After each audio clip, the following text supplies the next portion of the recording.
Harry Douglas's song, now that we know that he lets his wine breathe for 2 to 3 hours before he consumes it. You have the fancy decanter and everything?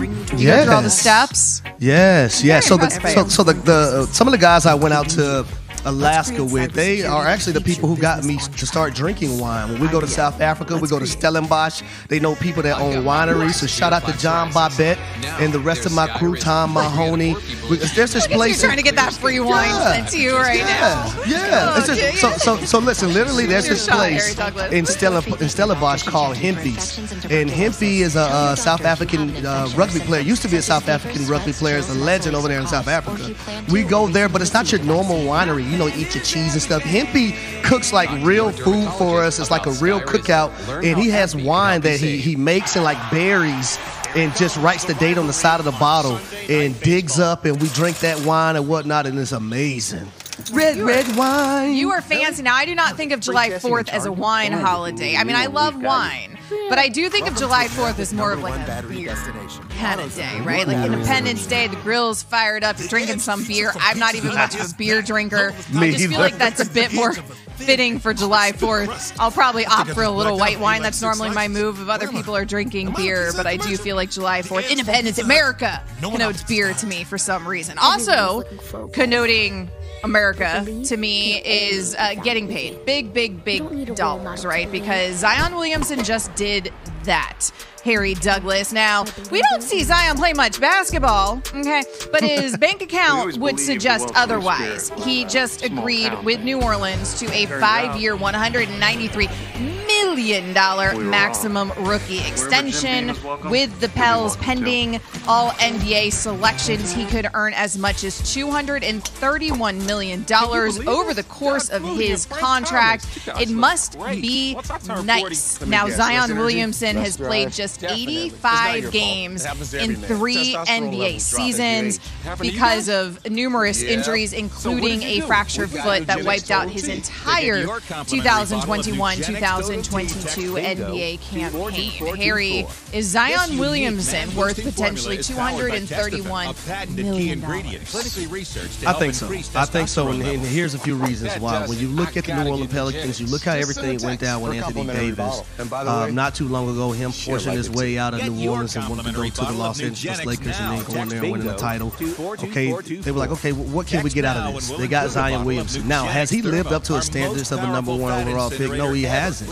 But when you look at a guy like LeBron James and how much noise and the hype coming into an NBA season or NBA starting his NBA career when he came out of high school, I don't think anyone since LeBron James has had that hype since Zion Williamson. Zion Williamson is the next guy in line to have that hype when he came out of Duke. And if he was able to come out of high school, you didn't have to go to college for 1 year, I think that same hype would have been there. Now, granted, Zion Williamson hasn't played much basketball, but when he is on the basketball court, he is a guy that shot over 60% from the floor while averaging 27 points. And I want everyone to just bear with me for a second. Now, Joel Embiid was hurt early in his career, right? He had the injury bug. So the first 2 years that Joel Embiid played, he played 31 games the first year, 63 the second year. He averaged 20.2 points per game and 22.9. Zion Williamson, he's played 24 games his first year, 61 his second. He averaged 22.5, and then he averaged 27. When he's on the court, he's going to make the New Orleans Pelicans that much better. Also, if you're looking at the front office, you're looking from things from their standpoint, who is going to be a guy that put fans in the stands that fans want to come see? Granted, he has to be available. That's going to be Zion Williamson. They're going to buy jerseys. They're going to buy tickets because they want to see, and they have promise, right? Them going to the playoffs and taking the Phoenix Suns to 6 games and fighting very, very hard and showing that, hey, they can be a team. They made a trade for C.J. McCollum. We've seen how much he's meant to that team. They just drafted a Dyson Daniels, who I'm very high on, another big guard that can defend and hit open shots that you can put on the floor. You have a Valanciunas. You have a Brandon Ingram. There's promise with this team, and Willie Green has been able to get the best out of this core that he has. And here's another name I tell people don't forget, Herbert Jones. He's a guy that I think at some point is going to win Defensive Player of the Year because of his size and how available he is to defend just about every position on the basketball court.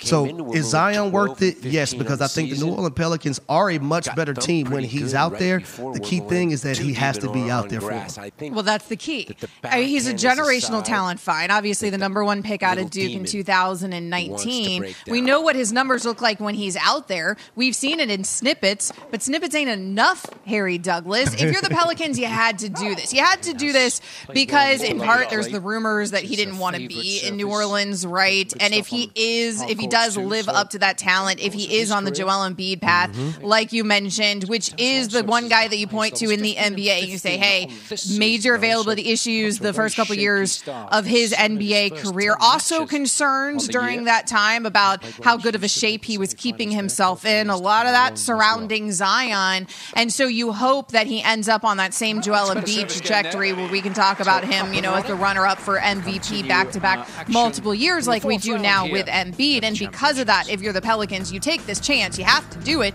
You have to pay the guy with that talent, because when are you going to get that talent on your roster again? The talent exists. The problem is the availability. I mean, it doesn't matter if he's not out there. It doesn't matter if he's generational. And it doesn't matter if he would sell seats if he was out there. Nobody's buying those seats if he's not playing basketball. I have been down on Zion Williamson, even though I've got Zion, if you're watching on ESPN News or ESPN2, I've got Zion over my shoulder right now. I am down on Zion, Harry, because I've been frustrated with the lack of availability. I've been frustrated with this idea that some of it might be because maybe he's not keeping himself in kind of professional shape for a professional basketball player, and certainly as somebody of that caliber. I think it's interesting when you look back on that draft, like, there is no part of Memphis that regrets taking Ja, right? And missing out on Zion, not having the #1 pick in that draft. I mean, Memphis is probably feeling pretty darn good that they had the second pick in that draft and didn't have to make the Zion decision, because so far they're winning that battle in New Orleans because of Zion's availability.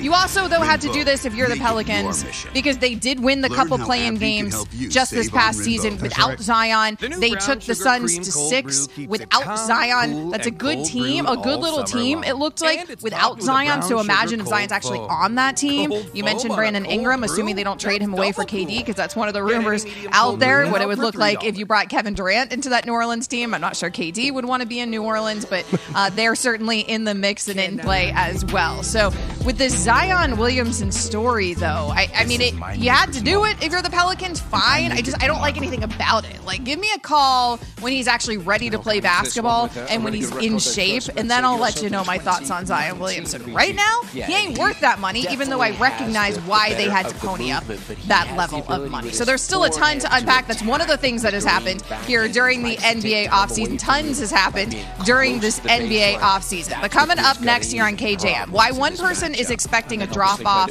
from one of the best receivers in the NFL, we will explain after Harry has this word from Straight Talk. Cutting the price of your wireless bill feels good, really good.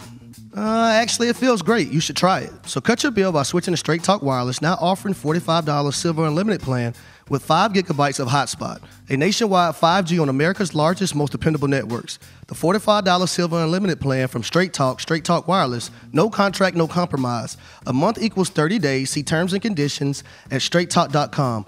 5G capable device required. Actual availability, coverage, and speed may vary. Wake up and get up with Key, Jay, and Max. Aaron Rodgers doesn't mind having young wide receivers in the middle of the round. A lot of people on the outside go crazy because they see other teams take receivers in the first round. Keyshawn, J.